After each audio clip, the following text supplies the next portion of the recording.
Hello guys, मैं doctor Amit दैया आप सभी का स्वागत करता हूं आपके अपने यूट्यूब चैनल स्कॉलर्स जोन पर। दोस्तों, एज ए स्टूडेंट हम सभी चाहते हैं कि अपनी गोल को अचीव करने के लिए हम जो भी मेहनत करते हैं उसका अच्छा आउटपुट हमें मिले।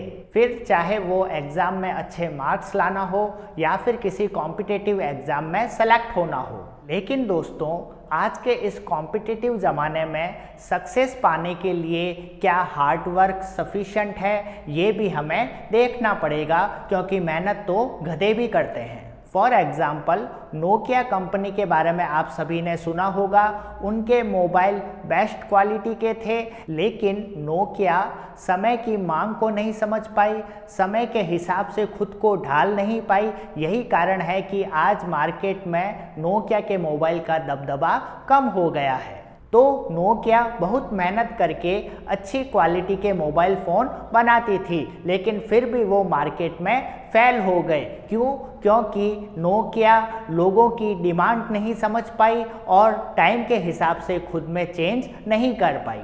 जबकि दूसरी मोबाइल कंपनियां लोगों की डिमांड को ध्यान में रखते हुए टाइम के हिसाब से अपने प्रोडक्ट बनाने लगी और उनके मोबाइल प्रोडक्ट्स ने पूरे मार्केट पर धीरे धीरे कब्जा कर लिया। तो अच्छे मार्क्स लाने के लिए या किसी कॉम्पिटिटिव एग्ज़ाम में सेलेक्ट होने के लिए हमें उस एग्ज़ाम के नेचर का ध्यान रखना पड़ेगा और साथ में ये भी देखना पड़ेगा कि एग्ज़ामिनर एग्जैक्टली हमसे चाहता क्या है। इन बातों को ध्यान में रखकर हमें अपनी स्टडी करनी पड़ेगी। सक्सेस पाने के लिए हमें भी अपने अंदर कुछ चेंजेस लाने पड़ेंगे, अपने पढ़ाई करने का तरीका बदलना पड़ेगा। हार्ड वर्क के साथ साथ कुछ ऐसे मैजिकल टूल्स इंक्लूड करने पड़ेंगे जिससे हम आसानी से अपने टारगेट को अचीव कर सकें। इसे ही स्मार्ट स्टडी के नाम से जाना जाता है। तो दोस्तों, आज के इस लेक्चर में हम यही देखेंगे कि पढ़ाई के दौरान हम अपनी मेहनत में ऐसे कौन से मैजिकल टूल्स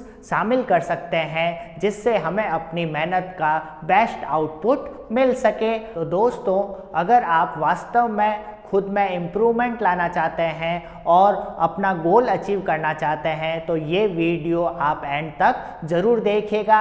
ये कंटेंट आपके लिए बहुत ही यूज़फुल साबित होगा। दोस्तों, पढ़ाई में मेहनत तो आपको करनी ही है और दबाकर मेहनत करनी है, लेकिन पढ़ाई में हार्ड वर्क के साथ साथ कौन कौन सी बातें आपको ध्यान में रखनी है ताकि आपकी पढ़ाई रिजल्ट ओरिएंटेड हो जाए। चलिए देखते हैं। दोस्तों, किसी एग्ज़ाम से रिलेटेड अपना गोल अचीव करने में सबसे ज़्यादा इम्पोर्टेंट रोल प्ले करता है आपका विल पावर, आपकी इच्छा शक्ति, यानी आप अपने गोल को लेकर कितना सीरियस है। अगर आप एक बार ठान लें कि मुझे ये एग्ज़ाम क्लियर करना है या मुझे अच्छे मार्क्स लाने हैं, तो आप अपनी बात पे कायम रहे, उसके अकॉर्डिंग आप पढ़ाई करना शुरू कर दें। अब आपका काम सिर्फ पढ़ाई करना है, दूसरी बातों में ध्यान बिल्कुल नहीं देना है। जब आप एक बार पढ़ने का डिसीजन लेकर सीरियसली नहीं पढ़ते हैं तो आप अपनी ही बात से मुकर रहे हैं, आप अपने ही डिसीजन की कद्र नहीं कर रहे हैं। ये तो थूक कर चाटने वाली बात हो जाती है। साथ ही अगर आप सीरियसली नहीं पढ़ते हो तो आप खुद को धोखा दे रहे हो, अपने पेरेंट्स को धोखा दे रहे हो, क्योंकि उनकी सारी उम्मीदें आप पर टिकी है, तो आप उनके इमोशन से, उनकी फीलिंग से खेल रहे हो। आपके पेरेंट्स पूरे दिन जो भागदौड़ करते हैं वो सिर्फ आपके लिए ही तो कर रहे हैं ताकि आपका फ्यूचर ब्राइट हो, लेकिन फिर भी इन बातों पर आप ध्यान नहीं देते और अपना टाइम फालतू में वेस्ट करते रहते हैं, पढ़ाई की तरफ बिल्कुल भी सीरियस नहीं हो पाते। तो अब इससे खराब बात क्या होगी? एज ए स्टूडेंट अभी आपकी ड्यूटी क्या है? सिर्फ पढ़ाई करना ही तो है। अगर आप अपनी ही ड्यूटी पूरी नहीं करेंगे तो देश कैसे आगे बढ़ेगा? पूरे देश का फ्यूचर आप लोग हैं और आप ही अपनी ड्यूटी अच्छे से निभा नहीं रहे हैं, यानी सीरियसली पढ़ाई में ध्यान नहीं दे रहे। इसलिए जब आपने सोच लिया कि अब तो पढ़ाई ही करनी है, तो चाहे कैसी भी सिचुएशन आ जाए आपको डगमगाना नहीं है, आपको पढ़ते रहना है। कम से कम आप अपने खुद के डिसीजन की तो कद्र कीजिए। तो अगर आपने पूरी ईमानदारी से सच्चे दिल से एक बार ये डिसाइड कर लिया कि अब तो चाहे कुछ भी हो मुझे पढ़ाई ही करनी है, टाइम ख़राब नहीं करना है, तो आपका 90% काम तो ऐसे ही हो गया। दोस्तों, पढ़ाई के दौरान टाइम को प्रॉपर मैनेज करना बहुत ज़रूरी होता है ताकि पूरे दिन में आपका थोड़ा भी टाइम वेस्ट ना जाए और आप सभी सब्जेक्ट पर ध्यान दे सकें। इसलिए सिस्टमेटिक स्टडी करने के लिए आपको अपनी सेल्फ स्टडीज़ का एक प्रॉपर आइडियल टाइम टेबल बनाना चाहिए और उसको हर हालत में फॉलो करना चाहिए। अब आपके मन में क्वेश्चन उठेगा कि हम अपने लिए बेस्ट टाइम टेबल किस तरीके से बना सकते हैं। तो दोस्तों, इस पर मैं एक वीडियो बना चुका हूं, उसका लिंक मैं ऊपर आई बटन पे दे दूंगा, वो वीडियो आप ज़रूर जाकर देखिएगा। दोस्तों, पढ़ाई के दौरान अगर आपको प्रॉपर गाइडेंस मिल जाए तो ये सोने पर सुहागे वाली बात हो जाती है। मान लीजिए आपको अपने घर से दूर किसी दूसरे मोहल्ले में किसी रिलेटिव के यहाँ जाना है। आपको उसके घर का एड्रेस तो पता है लेकिन रास्ते का एग्जैक्टली पता नहीं है, तो आपको उस रिलेटिव के घर पहुँचने में टाइम ज़्यादा लगेगा, बहुत ज़्यादा डिफ़िकल्टीज आएगी क्योंकि आपको गाइड करने वाला कोई नहीं है। इसके अपोजिट अब मान लीजिए आपके रिलेटिव के घर जाते हुए रास्ते में आपको एक अजनबी मिला और उसने आपको प्रॉपर रास्ता बता दिया, प्रॉपर गाइडेंस दे दी कि यहाँ से सीधे जाइए, फिर लेफ़्ट मुड़िए, राइट मुड़िए और आपके रिलेटिव का घर आ जाएगा। तो दोस्तों, इस केस में आप बहुत ही कम समय में इजीली अपने रिलेटिव के घर पहुंच जाएंगे। ठीक इसी तरीके से अगर पढ़ाई करते हुए भी हमें प्रॉपर गाइडेंस मिल जाए कहीं से, तो हम बहुत ही कम समय में इजीली कम मेहनत करके अपने टारगेट को अचीव कर सकते हैं। और ये प्रॉपर गाइडेंस हमें देते हैं हमारे टीचर। अब प्रॉपर गाइडेंस देने वाला कोई अच्छा टीचर आपको अपनी स्कूल में मिल सकता है, या आपको अपनी कोचिंग में मिल सकता है, या फिर YouTube पे मिल सकता है। दोस्तों, हमारे लिए YouTube पर कौन सा एजुकेशनल चैनल बेस्ट रहेगा या कौन सा टीचर बेस्ट रहेगा, इस पर भी मैं एक वीडियो बना चुका हूँ, वो भी आप ज़रूर जाकर देखिएगा। अब देखिए, किसी टीचर से आपको कोई टॉपिक या चैप्टर किस तरीके से पढ़ना है उस पर आप ध्यान दीजिएगा। सबसे पहली बात, जब आप किसी टीचर का लेक्चर देखते हैं तो आपका पूरा ध्यान बोर्ड पर होना चाहिए, आपका ध्यान इधर उधर भटकना नहीं चाहिए। अगर आप क्लास में पूरा ध्यान नहीं देंगे तो आपको कॉन्सेप्ट समझ में नहीं आएंगे और आपको वो टॉपिक या चैप्टर रटना पड़ेगा, जो कि अच्छी बात नहीं है। इसलिए जब भी आप क्लास में हो अपना 100% फोकस बोर्ड पे रखिए। टीचर क्या कह रहा है, क्या एग्जाम्पल दे रहा है, उसे अच्छे से सुनिए।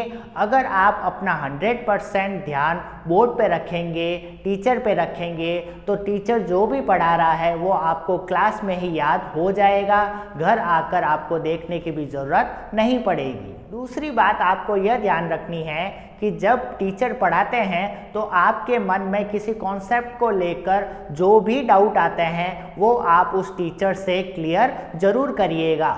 अगर आप अपने डाउट्स अभी क्लियर नहीं करेंगे तो आपके कॉन्सेप्ट क्लियर नहीं होंगे, आपका बेस मजबूत नहीं होगा, जिससे आगे जाकर आपको बहुत ज़्यादा दिक्कत होगी। अगर आप YouTube पर किसी टीचर को फॉलो कर रहे हैं तो अपने डाउट्स कमेंट सेक्शन में लिख सकते हैं। हालांकि यह बात और है कि बहुत कम टीचर्स ही उन डाउट्स को क्लियर करते हैं। अब जब आप किसी टीचर से कोई कॉन्सेप्ट, कोई टॉपिक या कोई चैप्टर सीख लेते हैं तो उसी दिन आप उस चैप्टर की या टॉपिक की प्रैक्टिस भी कीजिए, ताकि वो कॉन्सेप्ट हमारे दिमाग में अच्छी तरीके से फिट हो जाए। जैसे आपने देखा होगा कि जब हम दीवारों पर सीमेंट लगाकर प्लास्टर करते हैं तो थोड़े दिनों तक उस पर पानी का छिड़काव भी किया जाता है। क्यों किया जाता है? ताकि वो सीमेंट अच्छी तरीके से जम जाए। ठीक उसी तरीके से जब भी आप कोई कॉन्सेप्ट पढ़ते हैं तो उसकी प्रैक्टिस भी उसी दिन ज़रूर कीजिए, ताकि वो कॉन्सेप्ट आपके दिमाग में जम जाए। आप क्या गलती करते हैं कि जैसे आज आपने कोई चैप्टर टीचर से पढ़ा तो आप 4-5 दिन बाद उस चैप्टर को प्रैक्टिस के लिए लेकर बैठते हैं। तो जब आप 4-5 दिन बाद प्रैक्टिस करने बैठेंगे तब तक तो वो सारे कॉन्सेप्ट आपके दिमाग से निकल गए होंगे। इसलिए अच्छा यही है कि जिस दिन आपने किसी टीचर से कोई कॉन्सेप्ट पढ़ा, समझा, आप उसी दिन उस कॉन्सेप्ट की प्रैक्टिस कर लीजिए। अब प्रैक्टिस में करना क्या है, उस चैप्टर से या टॉपिक से रिलेटेड जो भी आपकी बुक में क्वेश्चन दे रखे हैं उन्हें आप सॉल्व कीजिए। क्वेश्चन सॉल्व होना बड़ी बात नहीं है, लेकिन कम समय में सॉल्व होना ये बड़ी बात है। यानी कि आपको अपनी स्पीड का भी ध्यान रखना है और आपसे कोई गलती ना हो इस चीज़ का भी आपको विशेष ध्यान रखना है। यानी आपको स्पीड विथ एक्यूरेसी पे ध्यान देना है। और अगर आप किसी सब्जेक्टिव एग्ज़ाम की तैयारी कर रहे हैं, यानी स्कूल या कॉलेज के एग्ज़ाम की तैयारी कर रहे हैं, तो आप अपने आंसर लिखने के तरीके यानी रिप्रेजेंटेशन पर भी ध्यान दीजिए। किसी सब्जेक्टिव एग्ज़ाम में किस तरीके से आंसर लिखना है, किस तरीके से आपका रिप्रेजेंटेशन होना चाहिए ताकि आप एग्ज़ाम में फुल मार्क्स गेन कर सकें। इसके लिए मैंने एक वीडियो बना रखा है, वो वीडियो आप ज़रूर जाकर देखिएगा। इसके साथ ही जो चैप्टर आपने पढ़ा है आप उसके नोट्स प्रिपेयर कर सकते हैं या किसी एक्सपीरियंस टीचर के नोट्स भी आप पढ़ सकते हैं। नोट्स कैसे होने चाहिए, सबसे पहली चीज़ तो उसकी लैंग्वेज बहुत ही ईजी होनी चाहिए, हमें आसानी से समझ में आ जाए ऐसी लैंग्वेज होनी चाहिए। साथ ही नोट्स शॉर्ट फॉर्म में होने चाहिए, टू द पॉइंट होने चाहिए। ऐसे नहीं कि एक ही टॉपिक पर 2-2, 3-3 पेज भर रखे हैं, ऐसे नोट्स का कोई मतलब नहीं है। एग्जाम के टाइम वो नोट्स आपके कुछ भी काम नहीं आएंगे। और सबसे मेन बात, उन नोट्स में कंटेंट बहुत अच्छी क्वालिटी का होना चाहिए, यानी नोट्स ऐसे होने चाहिए कि एग्जाम में कोई भी क्वेश्चन उन नोट्स से बाहर नहीं जाना चाहिए। अब ऐसे स्टूडेंट्स जो किसी कॉम्पिटिटिव एग्ज़ाम की तैयारी कर रहे हैं उनके सामने एक सबसे बड़ी समस्या ये आती है कि एग्ज़ाम के टाइम वो अपना पूरा सिलेबस रिवाइज नहीं कर पाते। तो उनके लिए एक सिंपल सा सजेशन,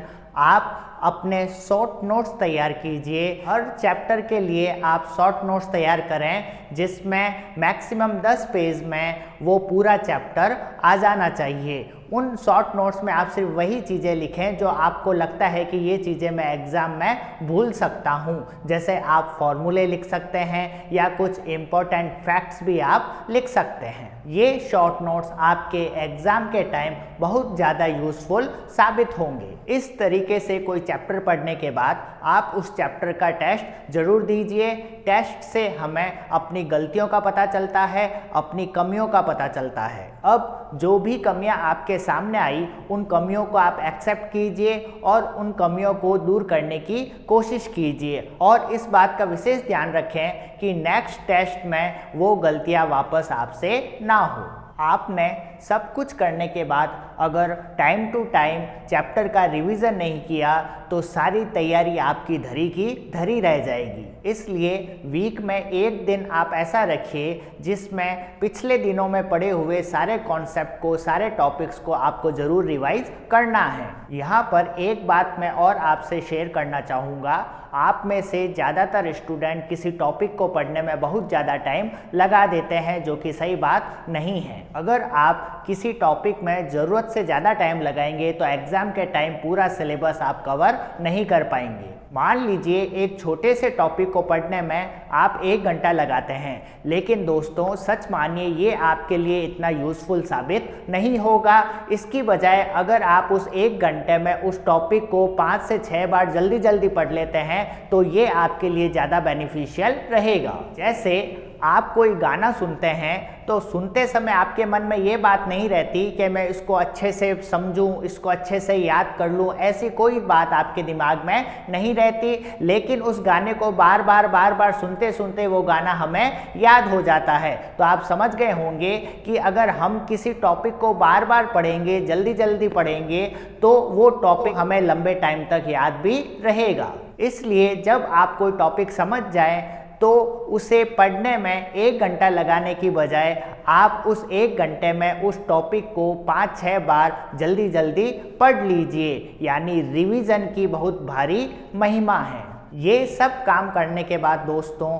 आपको किसी पर्टिकुलर टॉपिक या चैप्टर के प्रीवियस ईयर क्वेश्चन पेपर्स देखने हैं। अब आपको ज़्यादा पुराने प्रीवियस ईयर क्वेश्चन पेपर देखने की ज़रूरत नहीं है, जस्ट पिछले 3-4 सालों के पेपर देखना सफिशेंट होता है। फॉर एग्ज़ाम्पल मान लीजिए आपको 2020 में कोई एग्ज़ाम देना है तो आपको 2011, 2012 इनके पेपर देखने की कोई ज़रूरत नहीं है। आप 2017, 2018, 2019 इन 3-4 सालों के पेपर देख लेते हैं तो वो सफिशेंट है, क्योंकि हमें पता है टाइम के साथ साथ एग्ज़ाम का पैटर्न भी बदलता है और क्वेश्चन का लेवल भी चेंज होता रहता है। इसलिए ज़्यादा पुराने सालों के प्रीवियस ईयर क्वेश्चन पेपर आपको देखने की ज़रूरत नहीं है। प्रीवियस ईयर क्वेश्चन पेपर में हमें करना क्या है, सबसे पहले तो आपको प्रीवियस ईयर क्वेश्चन पेपर में जो भी क्वेश्चन आए हैं उन्हें बिना देखे आपको खुद सॉल्व करना है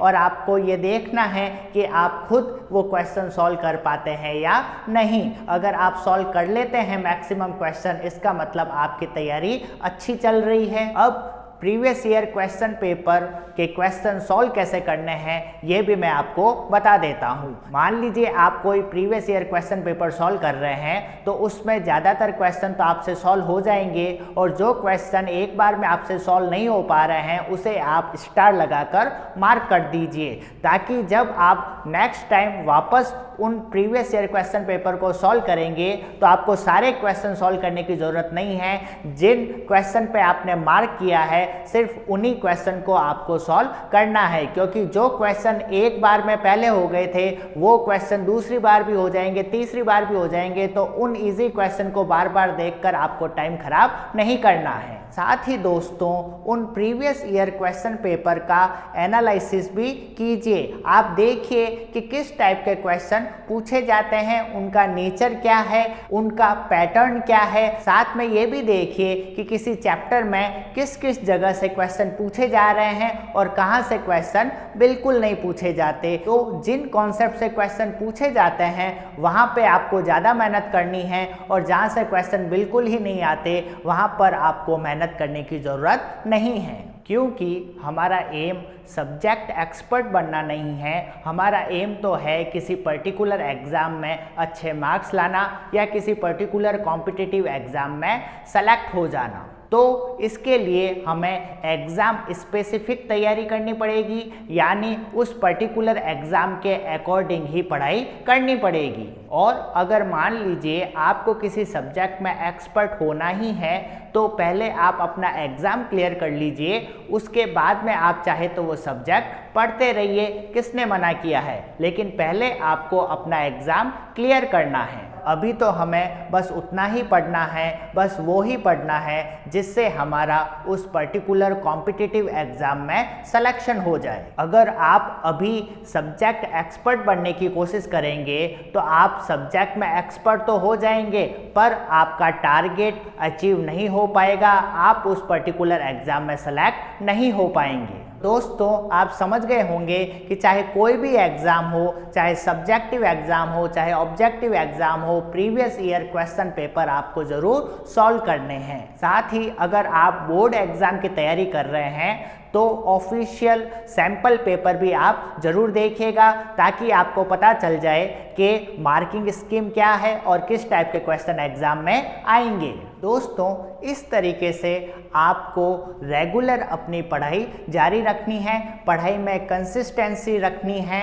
रेगुलर आपको पढ़ना है, रोज़ आपको पढ़ना है। इस तरीके से ना हो कि सिर्फ एग्ज़ाम के टाइम ही आप पढ़ना स्टार्ट करें। अगर आप ऐसा करेंगे तो आपको मनपसंद आउटपुट देखने को नहीं मिलेगा। कम से कम जो आपके मेजर सब्जेक्ट है उन्हें तो अपने टाइम टेबल के हिसाब से रोज़ ही आपको पढ़ना है। है। अब आप में से ज़्यादातर बच्चे ऐसे होंगे जो अपने एग्ज़ाम को लेकर, अपने फ्यूचर को लेकर कुछ ज़्यादा ही प्लानिंग कर लेते हैं। वो बस सोचते रहते हैं कि ये करने के बाद मैं ये कर लूँगा, वैसा कर लूँगा, ये हो जाएगा, वो हो जाएगा। उनकी सारी एनर्जी इस तरीके से सोचने में ही खर्च हो जाती है। वो सिर्फ सोच ही पाते हैं, कर कुछ नहीं पाते। इसलिए दोस्तों, आप किसी भी बारे में ज़्यादा प्लानिंग ना करें, बस आप तो पढ़ना शुरू हो जाइए, सारी चीज़ें अपना आप होती रहेगी। जिस तरीके से जब हम किसी जंगल को बाहर से देखते हैं तो बड़ा घना दिखता है, बड़ा डरावना दिखता है, लेकिन जब हम उसके अंदर एंटर करते हैं तो रास्ता मिलता चला जाता है। ठीक उसी तरीके से आप तो बस पढ़ाई शुरू कर दीजिए, ज़्यादा प्लानिंग मत कीजिए। जैसे जैसे आप पढ़ते रहेंगे, जो जो समस्याएं सामने आती रहेगी, उनका रास्ता भी आपको मिलता रहेगा। आपको बस चलते जाना है, ज़्यादा सोचना नहीं है, सोचने में अपनी एनर्जी वेस्ट नहीं करनी। दूसरी बात दोस्तों, जब भी आप पढ़ाई करते हैं तो रिजल्ट के बारे में आप बिल्कुल भी मत सोचिएगा। अगर आपने रिजल्ट के बारे में सोचा तो आपको टेंशन हो जाएगी, आप अपना 100% पढ़ाई में दे नहीं पाएंगे। इसलिए दोस्तों, रिजल्ट की चिंता आपको बिल्कुल नहीं करनी, क्योंकि रिजल्ट आपके हाथ में नहीं है। आपके हाथ में है पढ़ाई करना, मेहनत करना, अपना 100% देना। तो बिल्कुल टेंशन फ्री होके कूल माइंड से आपको पढ़ाई करनी है।